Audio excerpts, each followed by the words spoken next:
Hello and welcome back. स्वागत है आपका एक नए वीडियो में। दोस्तों, अगर आप इस बार एग्ज़ाम देने वाले हैं तो ये आपके लिए बहुत इम्पोर्टेंट है ना। ये जो वीडियो है बहुत हो जाता है इम्पोर्टेंट, ठीक है।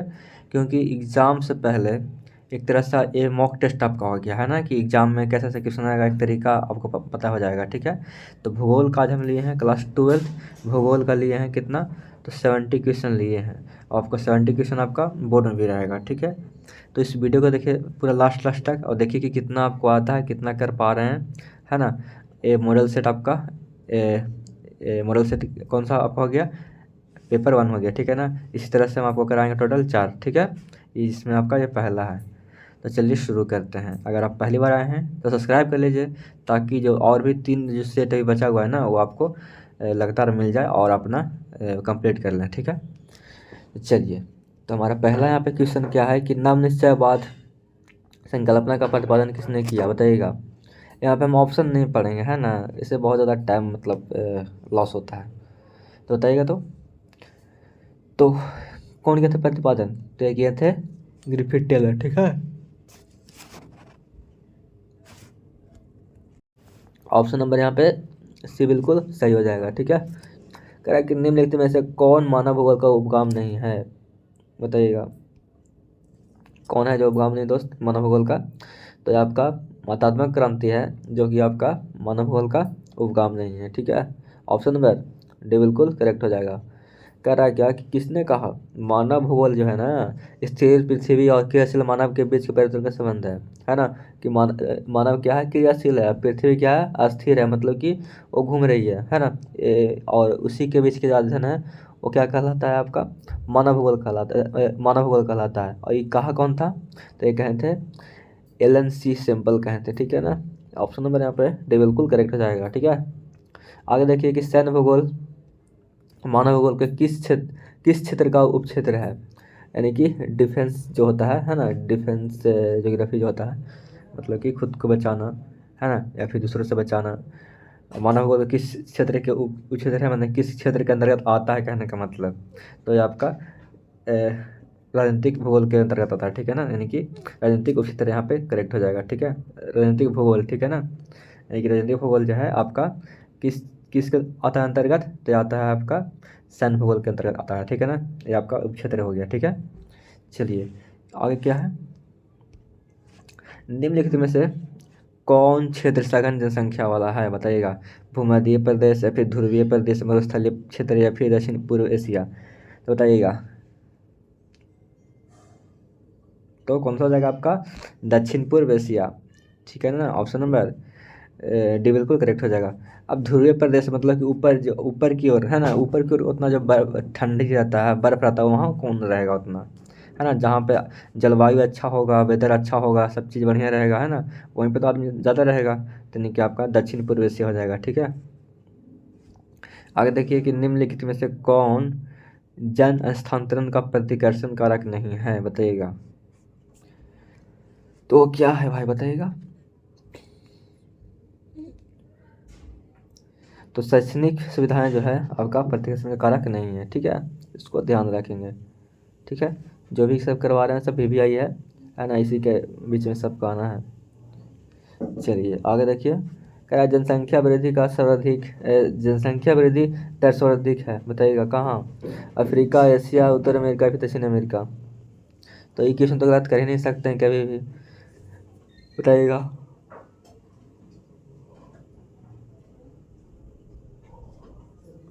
कहाँ, ये आपका अफ्रीका में, ठीक है ना। ऑप्शन नंबर ए बिल्कुल करेक्ट हो जाएगा, ठीक है। आगे क्या कह रहा है कि 1650 ईस्वी में विश्व की जनसंख्या कितना थी, बताइएगा। 1650 की बात कर रहा है, उस समय जनसंख्या पूरा विश्व का कितना था, बताइएगा।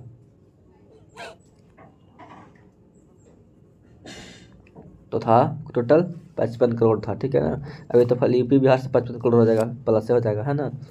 तो आपका यहाँ पे ऑप्शन नंबर डी बिल्कुल करेक्ट हो जाएगा। 1650 ईस्वी में पूरा धरती पर बोल रहा जनसंख्या तो आपका 55 करोड़ था, किस चीज़ का, तो मनुष्य का, ठीक है। कह रहा है, निम्नलिखित संख्या में कौन जनसंख्या के कार्यशील आयु वर्ग का प्रतिनिधित्व करता है, बताइएगा,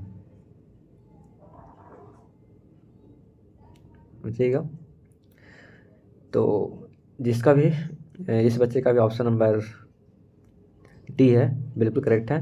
15 से 59, ठीक है, ऑप्शन नंबर डी। थोड़ा सा क्वेश्चन आपको हार्ड हार्ड मिल रहा होगा, लेकिन कोई बात ना, आगे बहुत सिंपल सिंपल है। थोड़ा सा यहाँ पे जो क्वेश्चन है थोड़ा सा हार्ड है यहाँ पे, है ना, मानते हैं। आगे देखिए, कह रहा है कि निम्नलिखित देशों में किसका लिंग अनुपात विश्व में सबसे ज़्यादा ठीक है, बताइएगा। कहाँ? संयुक्त अरब अमीरात में, या फिर लातविया में, फ्रांस में, या फिर जापान में? कहाँ? तो आपका है कहाँ? तो लातविया में, ठीक है, ऑप्शन नंबर बी बिल्कुल सही है। यानी कि लिंग अनुपात सबसे ज़्यादा अधिक है, कहने का मतलब कि अगर वहाँ पे मानव अगर मतलब कि आदमी अगर 4 हैं, है ना, तो वहाँ पे जो मतलब कि जैसे कि क्या कह सकते हैं, एक आदमी होगा तो एक औरत होगा, यानी कि मेल फीमेल की बात कर रहे हैं। अनुपात मतलब कि जैसे कि 243 अनुपात हो सकता है 288 इस टाइप से, है ना। तो मतलब कि वहाँ पे फीमेल ज़्यादा है और मेल कम है ना। आगे देखिए, कह रहा है कि निम्नलिखित विद्वानों में किसने मानव भूगोल सूचकांक प्रतिपादन किया है, बताइएगा। तो कौन किया था प्रतिपादन? तो अगर आप बताएं ऑप्शन नंबर सी पर अगर हमारा है टिक, तो बिल्कुल आप सही हैं, डॉक्टर महबूब उल हक, ठीक है ना। वही क्या किए थे? मानव विकास सूचकांक का प्रतिपादन किया था, ठीक है ना। कह रहा है कि मानव विकास सूचकांक में विश्व के निम्नलिखित देशों में किसी कोटि उच्चतम है, बताइएगा। नॉर्वे की, या फिर ऑस्ट्रेलिया की, नीदरलैंड की, या फिर जर्मनी की? मानव विकास में पूछ रहा है, ठीक है ना। सबसे ज़्यादा कहाँ के लोग हैं वो जो आगे हैं और उच्चतम कोटि के हैं, तो बताइएगा।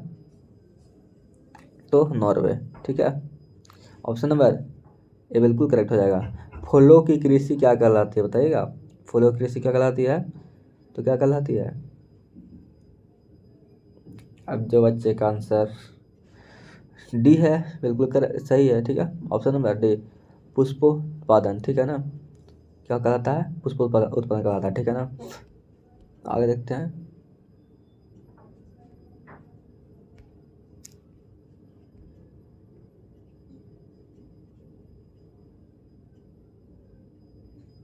कह रहा है क्या क्वेश्चन में, निम्नलिखित में कौन परिवहन नगर है? सिंगापुर, या फिर मक्का, या फिर लंदन, या फिर बीजिंग? तो परिवहन नगर ना बोल रहा है, तो कौन हो जाएगा आपको, बताइएगा। कुछ गड़बड़ कर रहे हैं। 34 कैसे यहाँ पर आ गए हम? यहाँ पे 14 तो हुआ है ना, 14 के बाद 15 होना चाहिए, 14 के बाद 15 होना चाहिए, है ना। क्वेश्चन नंबर 15 क्या कह रहा है? कह रहा है कि सहकारी कृषि अधिक फसल रही है रूस में, या फिर डेनमार्क, या फिर नीदरलैंड में, या फिर भारत में? तो सबसे ज़्यादा सरकार सहकारी जो कृषि है वो कहाँ रही है, बताइएगा, किस देश में, है ना। तो अगर आप ऑप्शन नंबर बी बिल्कुल मारे हैं, तो आप बिल्कुल करेक्ट हैं, डेनमार्क में, ठीक है ना। सहकारी कृषि ज़्यादा अधिक फसल है वहाँ डेनमार्क में ही रही है, ठीक है, बाकी सब पीछे है, ठीक है। अगर देखिए 16 वाला कह रहा है कि निम्नलिखित में कौन रोपण फसल है? रबड़, राई, मक्का, या फिर गेहूँ? जिसको हम रोपते हैं वो कौन सा है? तो कॉमन सेंस की बात है कि किसको हम रोपते हैं। तो किसे रोपते हैं हम? तो सिर्फ रबड़ की जो खेती होती है तो उससे हम क्या करते हैं, रोपते हैं ब्रिज के तौर पर। बाकी सब जो राई वगैरह है ये सब बुनते हैं, है ना। मक्का क्या करते हैं, बुन देते हैं, ठीक है। कह रहा है कि निम्नलिखित में किसे कर्तन दहन कृषि भी कहते हैं? नाम क्या है? कर्तन दहन किसको कहते हैं, बताइएगा। तो कहते हैं हम आदिम निर्वाह कृषि को, है ना। इसको एक और नाम क्या है? कर्तन दहन कृषि, ठीक है। आगे देखिए, नाम याद रखेंगे, ठीक है ना, कि जो आदिम निर्वाह कृषि है उसका दूसरा नाम क्या है? कर्तन दहन कृषि है, ठीक है। पूछ लेगा तो आपको बनाना होगा। कह रहा है कि निम्नलिखित में कौन अद्वितीय आर्थिक क्रियाकलाप है? खेती, आखेट, व्यापार, या फिर लौह प्रगलन? बताइएगा।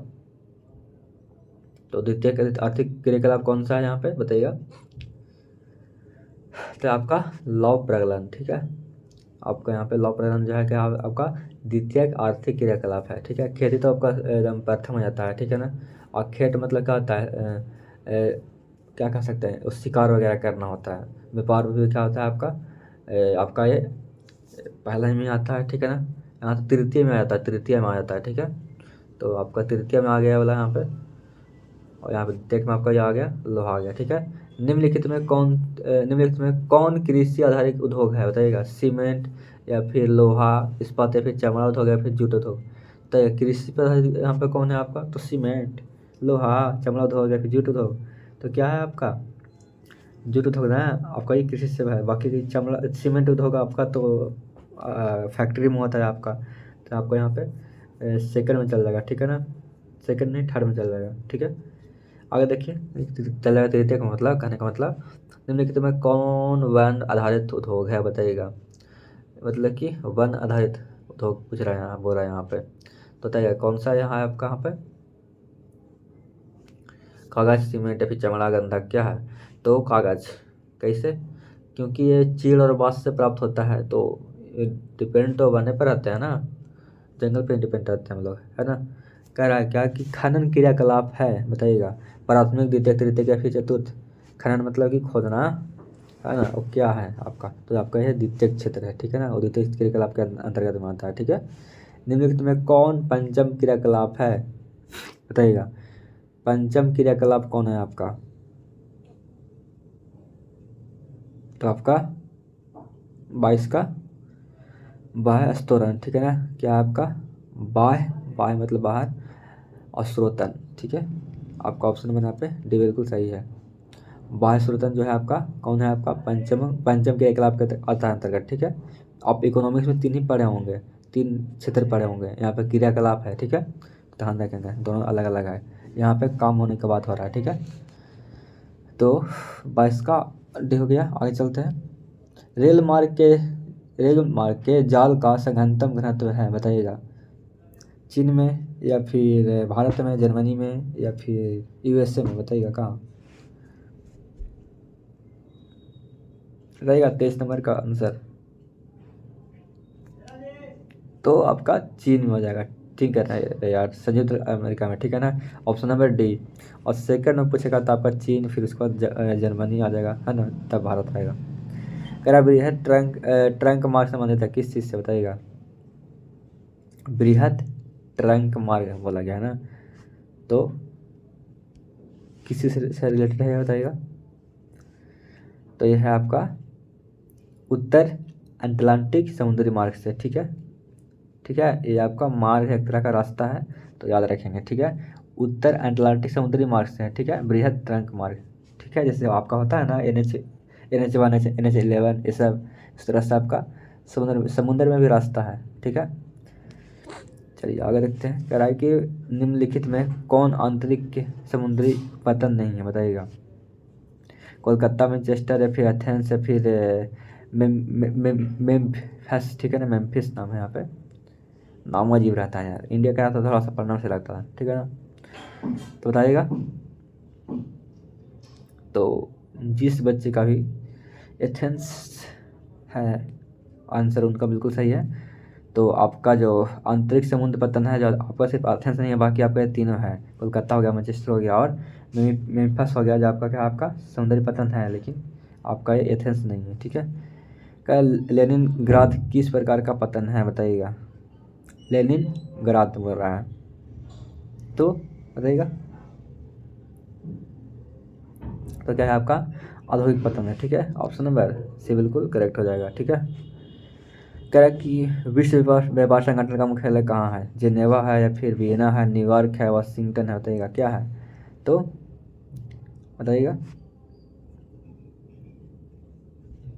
जिनेवा है, ठीक है। चलिए, कह रहा है कि चैनल टनल जोड़ता है किस चीज़ को? चैनल टनल जोड़ता है किसको? पेरिस को लंदन से, फिर लंदन को बर्लिन से, बर्लिन को पेरिस से, फिर बार्सिलोना को बनी से, किसी से? बर्लिन होना चाहिए था यहाँ पे ना, बनी तो होता नहीं कुछ, तो बताइएगा। तो आपका पेरिस को लंदन से, ऑप्शन नंबर ए बिल्कुल करेक्ट हो जाएगा यहाँ पे। चलिए देखते हैं 29 नंबर क्वेश्चन। कर रहा है कि निम्नलिखित दक्षिण अमेरिका देशों में कौन ऑपेक का सदस्य है बताइएगा? ऑपेक नहीं, ऑपेक का सदस्य, ऑपेक का, ऑपेक का, ऑपेक का एक सदस्य का नाम है यहाँ पे, है ना। तो बताइएगा। अपेक का सदस्य में कौन है? चिली, ब्राज़ील, पेरू या फिर वेनेजुएला। चिली, ब्राज़ील, पेरू या फिर वेनेजुएला। क्वेश्चन आपको इस तरह से आएगा, ज़्यादा घुमाएगा नहीं आपको, तो बताइएगा। तो भाई जो वेनेजुएला है वो आपका ओपेक का सदस्य नहीं है, ठीक है। आप पूछेगा सबसे ज़्यादा तेल का भंडार कहाँ है, तो वेनेजुएला में ही है, ठीक है। कह रहा है कि लैटिन अमेरिकन इंटीग्रेशन एसोसिएशन है ना, यानी कि LIA है ना, का मुख्यालय कहाँ पर है, ठीक है। कहाँ पड़ी है, कहाँ पर है, बताइएगा कहाँ पर है? जकार्ता या फिर मिस्क या फिर मॉन्टेविडियो या फिर ब्रुसेल्स, कहाँ है बता सकते हैं? तो आपका है मॉन्टेविडियो, है ना, मॉन्टेविडियो में है, ठीक है। आगे देखते हैं। कह रहा है कि निम्नलिखित आर्थिक क्रियाओं में कौन ग्रामीण अधिवासों से संबंधित है, बताइएगा।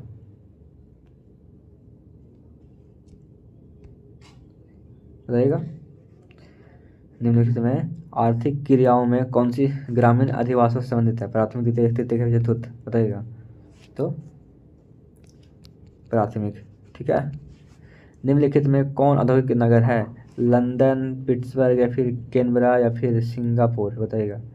औद्योगिक नगर किसे कहा जाता है आपको? तो किसे कहा जाता है? तो कहा जाता है आपका पिट्सबर्ग को, ठीक है। ऑप्शन नंबर बी बिल्कुल करेक्ट हो जाएगा, ठीक है। कह रहा है क्या कि निम्नलिखित में से कौन इथोपिया की राजधानी है? इथोपिया की राजधानी पूछा गया है, कौन है? कैनबरा है या फिर लुसाका है, अदिस अबाबा है या फिर नैरोबी है? इथोपिया की कौन सी राजधानी है बाबू, बताइएगा। तो आपका है कि कौन है? अदिस अबाबा, ठीक है। ऑप्शन नंबर सी बिल्कुल सही हो जाएगा। आगे चलते हैं। 34 क्या कह रहा है कि निम्नलिखित में कौन परिवहन नगर है? सिंगापुर, मक्का, लंदन या फिर बीजिंग? कौन है परिवहन नगर, किसे जाना जाता है परिवहन नगर के नाम से, किसे जाना जाता है? कहा जाता है सिंगापुर, ठीक है ना। सिंगापुर को परिवहन नगर के नाम से जाना जाता है, ठीक है, ध्यान रखेंगे। कह रहा है कि निम्नलिखित में, एक मिनट, हाँ, निम्नलिखित में से कौन नियोजित शहर है? कैनबरा, लाहौर, धनबाद या फिर इनमें से कोई नहीं? नियोजित शहर के नाम से, नियोजित नगर के नाम से कौन जाता है? शहर, नगर कहिए, जो भी कहिए, तो किसे जाना जाता है नियोजित नगर के नाम से? तो कहा जाता है आपका किसे? सही बताएं, कैनबरा, ठीक है। क्या है आपका? नियोजित नगर है, ठीक है। आगे देखिए 36 नंबर क्वेश्चन क्या कह रहा है कि किस भाषा परिवार की संख्या सबसे कम है? सबसे ज़्यादा मतलब कि भाषा कौन सा, मतलब कि कौन भाषा सबसे कम बोली जाती है, कहने का मतलब ये है, ठीक है। द्रविड़ या फिर ऑस्ट्रिक या फिर भारतीय, यूरोपीय या फिर चीनी तिब्बती, बताइएगा। मतलब कि विलुप्त के कगार पर है, एकदम खत्म ही होने वाला है, ठीक है। तो कौन सा है आपका? तो चीनी तिब्बती, ठीक है। ऑप्शन नंबर डी बिल्कुल करेक्ट हो जाएगा। 2011 की जनगणना के अनुसार भारत का जनसंख्या कितना था, बताइएगा। था कितना? तो था आपका 382 व्यक्ति प्रति वर्ग किलोमीटर, ठीक है। किमी मतलब वर्ग किलोमीटर यहाँ पे। तो आपका यानी कि हर वर्ग किलोमीटर पर आपका 382 व्यक्ति था, ठीक है ना, 2011 की जनसंख्या के अनुसार। आगे बढ़ते हैं। कह रहा है क्या कि 2011 की जनगणना के अनुसार भारत के किस राज्य की जनसंख्या सबसे कम है, बताइएगा। 2011 में जनसंख्या हुआ था, तो बताइएगा भारत के कौन सा राज्य की संख्या बहुत कम था? नागालैंड, मणिपुर या फिर सिक्किम का, फिर अरुणाचल प्रदेश का? तो कम किसका था, बताइएगा। तो ये था आपका सिक्किम का, ठीक है। और सिक्किम का राजधानी कहाँ है? तो गंगटोक है ना। आगे देखिए 2011 के, ये तो हो गया ना, हाँ। 2011 की जनसंख्या के अनुसार किस राज्य की जनसंख्या घनत्व सबसे अधिक है? महाराष्ट्र या फिर बिहार या फिर केरल या फिर पश्चिम बंगाल? 2011 पूछ रहा, ध्यान दीजिएगा। तो उस समय सबसे ज़्यादा जनसंख्या कहाँ पे था, बताइएगा। था वो आपका बिहार, हमारा प्यारा बिहार आगे निकल गया था, है ना। कह रहा है कि किस राज्य में सर्वाधिक जनसंख्या में प्रवासी आते हैं, है ना? उत्तर प्रदेश, महाराष्ट्र, बिहार या फिर कर्नाटक? तो प्रवासी आते हैं तो सबसे अधिक जनसंख्या में कहाँ से आते हैं? तो आते हैं कहाँ से? बिल्कुल सही, महाराष्ट्र, ठीक है। आगे देखिए अब देखिए, अब महाराष्ट्र क्या है आपका, आर्थिक राजधानी एक तरह से है। वहाँ बहुत सारे लोग, महाराष्ट्र में मुंबई, वहाँ यहाँ से मतलब आप आपके जो घर में फैमिली होंगे, बहुत लोग गए होंगे मुंबई, है ना। तो महाराष्ट्र में बहुत दूर दूर से आते हैं, अब बहुत अलग अलग जगह से आते हैं। अगर देखिए कि भारत में पुरुष प्रवास की प्रमुख धारा क्या है बताइएगा। ग्रामीण से नगरीय, या फिर नगरीय से ग्रामीण, या फिर ग्रामीण, या फिर नगरीय से नगरीय। तो क्या करेगा नगरीय से ग्रामीण जाके भाई, नगरीय से नगरीय क्या करेगा, है ना। ग्रामीण से नगरीय क्या करेगा, ग्रामीण से नगरीय हो जाएगा आपका ऑप्शन नंबर ये बिल्कुल करेक्ट हो जाएगा। सिंपल है, कॉमन सेंस लगाना है यहाँ पे। कोई भी जाएगा तो घर से कोई जाएगा बाहर ना कमाने के लिए। आगे देखिए कि मानव विकास सूचकांक में भारत के निम्नलिखित राज्यों में से किसको उच्चतम है, पंजाब, हरियाणा, या फिर तमिलनाडु, या फिर केरल। कोटि जो है किसका उच्चतम है बताइएगा, तो किसका है, तो है आपका केरल का, ठीक है। यहाँ सबसे ज़्यादा शिक्षित लोग होता है ना। कहा जाता है कि केरल में सबसे ज़्यादा वहाँ पे एजुकेटेड लोग हैं, लेकिन सबसे ज़्यादा जो IPS और IAS है वो हमारा बिहार UP से निकलता है है ना। आगे देखिए, निम्नलिखित केंद्र शासित प्रदेश में किस किस किस दर सबसे अधिक है बताइएगा, सबसे उच्चतम है, अधिक है। चंडीगढ़ का, या फिर अंडमान और निकोबार का, या फिर दमन और दीव, या फिर लक्षद्वीप, बताइएगा। तो आपका लक्षद्वीप का, ठीक है ना। सबसे ज़्यादा वहाँ पे मतलब कि पढ़े लिखे लोग बहुत वहाँ पे कम मिलते हैं, ठीक है। कहा कि निम्नलिखित नगरों में से कौन नदी तट पर अवस्थित नहीं है, आगरा, कोलकाता, पटना, फिर भोपाल, जो कि नदी के तट पर अवस्थित नहीं है ना। तो कौन नहीं है आपका बताइएगा, तो आपका कौन नहीं है, तो भोपाल, ठीक है। बाकी पटना में नदी किनारे हैं, है ना, कोलकाता भी वगैरह भी है, लेकिन आपका भोपाल नहीं है। कह रहा है कि निम्नलिखित में कौन खनन नगर है बताइएगा, मथुरा, अम्बाला, या फिर सिंगरौली, या फिर सहारनपुर, बताइएगा। तो आपका कौन सा हो जाएगा ऑप्शन, जो बच्चे ऑप्शन नंबर C बताए हैं बिल्कुल सही है, सिंगरौली, ठीक है ना। खनन नगर के नाम से सिंगरौली को जाना जाता है, ठीक है। हरित क्रांति संबंधित है किसी से, हरित क्रांति यानी कि हरा क्रांति, तो किससे, तो सिंपली है ना आपका, किसी से, खनन विभाग से, ठीक है ना। ऑप्शन नंबर ए बिल्कुल करेक्ट हो जाएगा, ठीक। आगे देखिए, और अंडा तो होता है आपका श्वेत क्रांति से, ठीक है, पता होगा ना। आगे देखिए, कह रहा है कि निम्नलिखित में कौन रेशेदार फसल नहीं है, जूट, कपास, कॉफ़ी, या फिर मेस्टा। रेशेदार फसल नहीं है ना, वो कौन है आपका, तो कौन है, कॉफ़ी, ठीक है। बाकी आपका ये तीनों क्या है, रेशेदार फसल है। कपास, जूट और मेस्टा क्या है आपका रेशेदार फसल है, बाकी आपका कॉफ़ी बिल्कुल नहीं है। कह रहा कि निम्नलिखित राज्यों में कौन चाय उत्पादक नहीं है, यानी कि 3 राज्य में होता है पर एक राज्य में नहीं होता है यहाँ पे, तो कौन वो है, कौन है वो, तो आपका राजस्थान, ठीक है। निम्नलिखित में कौन खदान है बताइएगा, निम्नलिखित में कौन खदान है, गन्ना, या फिर कॉफ़ी, या फिर मक्का, फिर चुकंदर, खाद्यान्न है।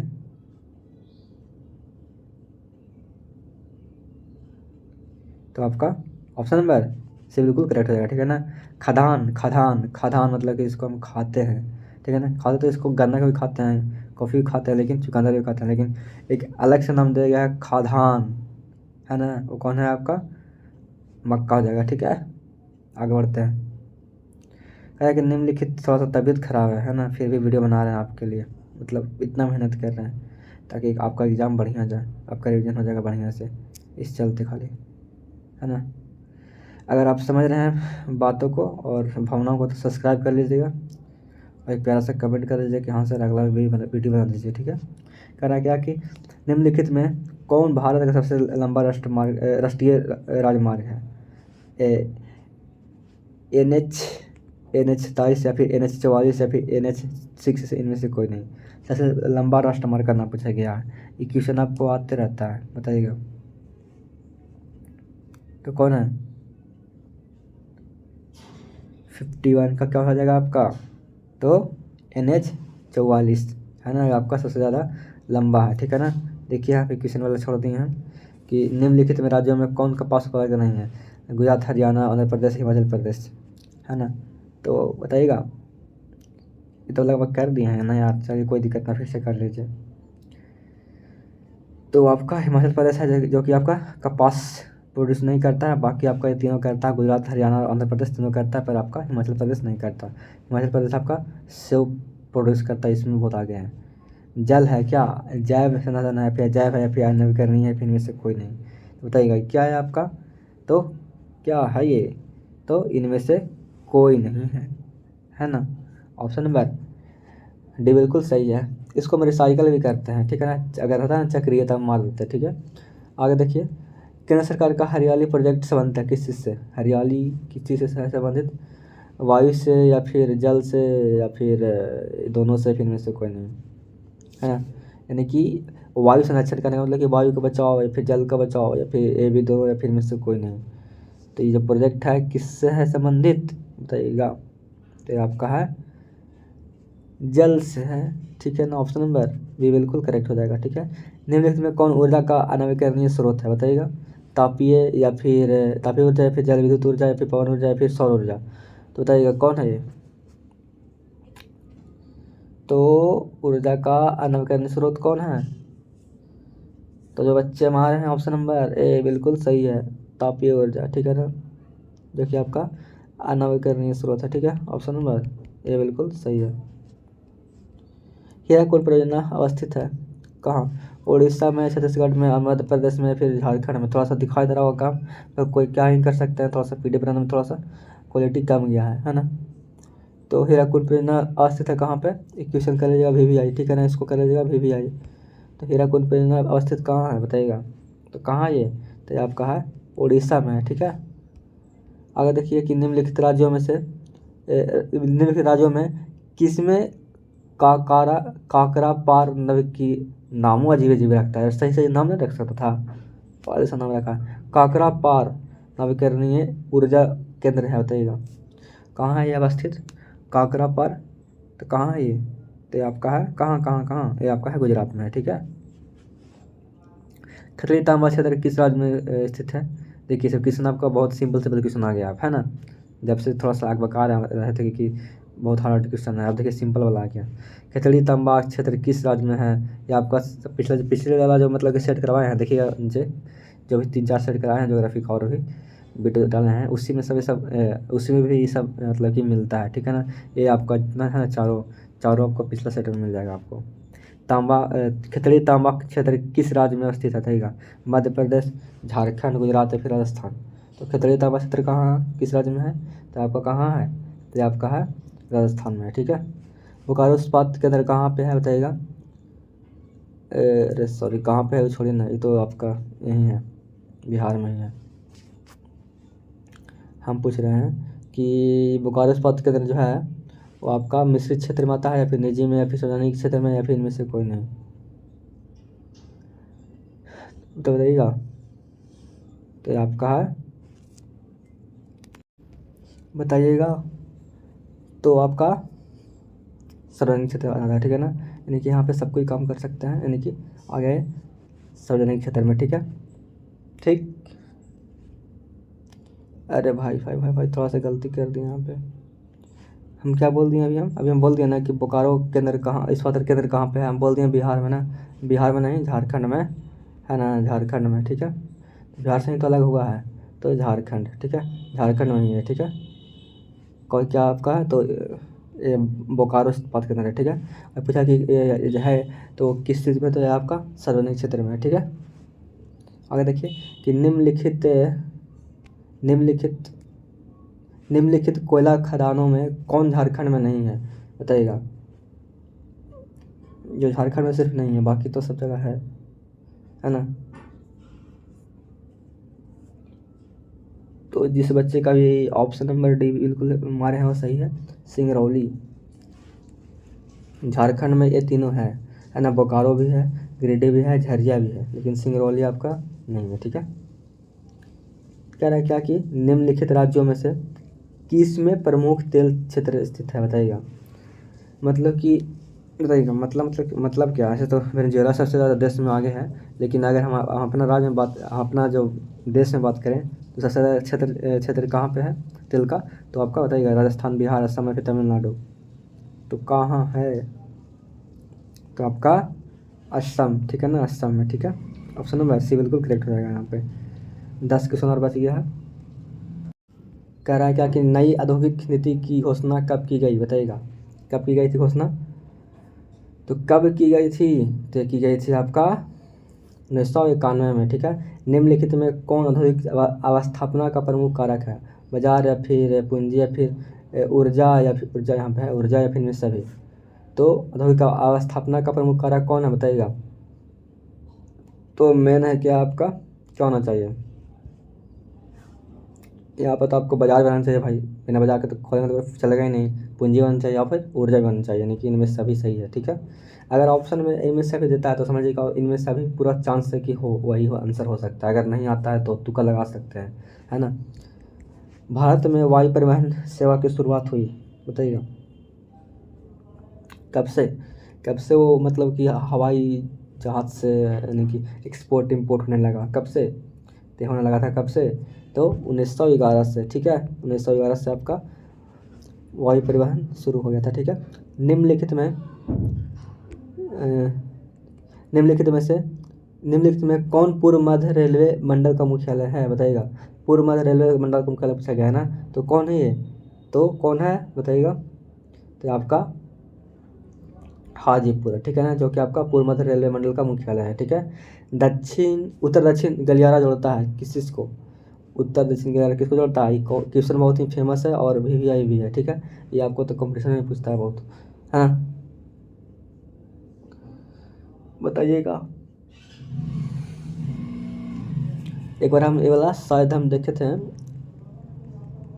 MTS के पेपर, नहीं MTS में नहीं, इसको हम देखे थे, इस में देखे थे यार, क्या बोलते हैं, अरे रेलवे में देखे थे, रेलवे वाला एग्जाम देखे थे।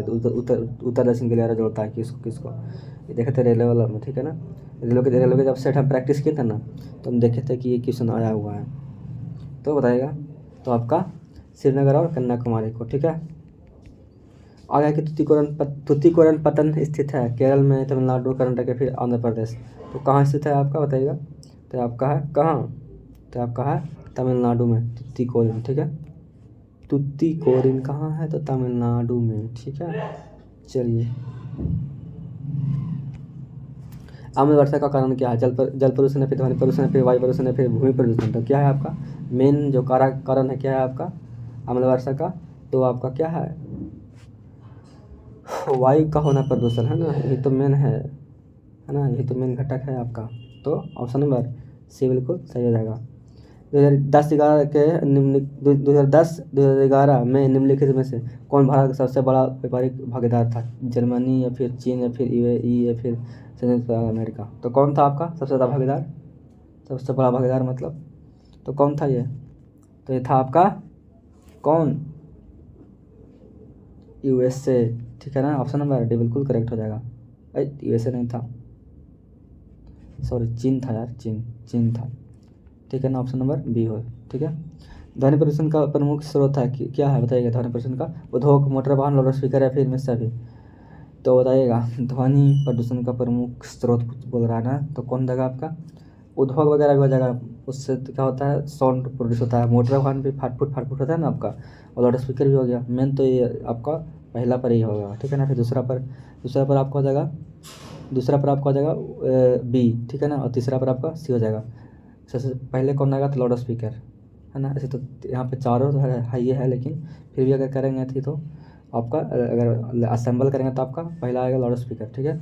अगर देखिए कह रहा है कि प्रतिकर्ष और अपकर्ष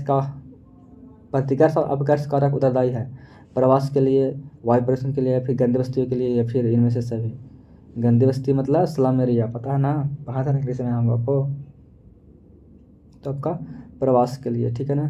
प्रतिकर्ष और अपकर्ष कारक उत्तरदायी किस लिए था? आपका प्रवास के लिए, रहने के लिए, ठीक है। तो देखिए इस वीडियो में हम तो टोटल कर लिए थे नहीं अभी किए हैं, जस्ट अभी टोटल किए हैं कितना, 70 क्वेश्चन कर लिए हैं। इस सेट 1 में था, आपको हम 4 सेट करवाएंगे। अगर और भी देखना है सब सेट का वीडियो तो सब्सक्राइब कर लिए, ताकि आपको वीडियो रेगुलर मिलता रहे। तो ठीक है, मिलते हैं सेट 2 के साथ अगले वीडियो में। तब तक के लिए जय हिंद, और अपना ख्याल रखिए और पढ़ते रहिए।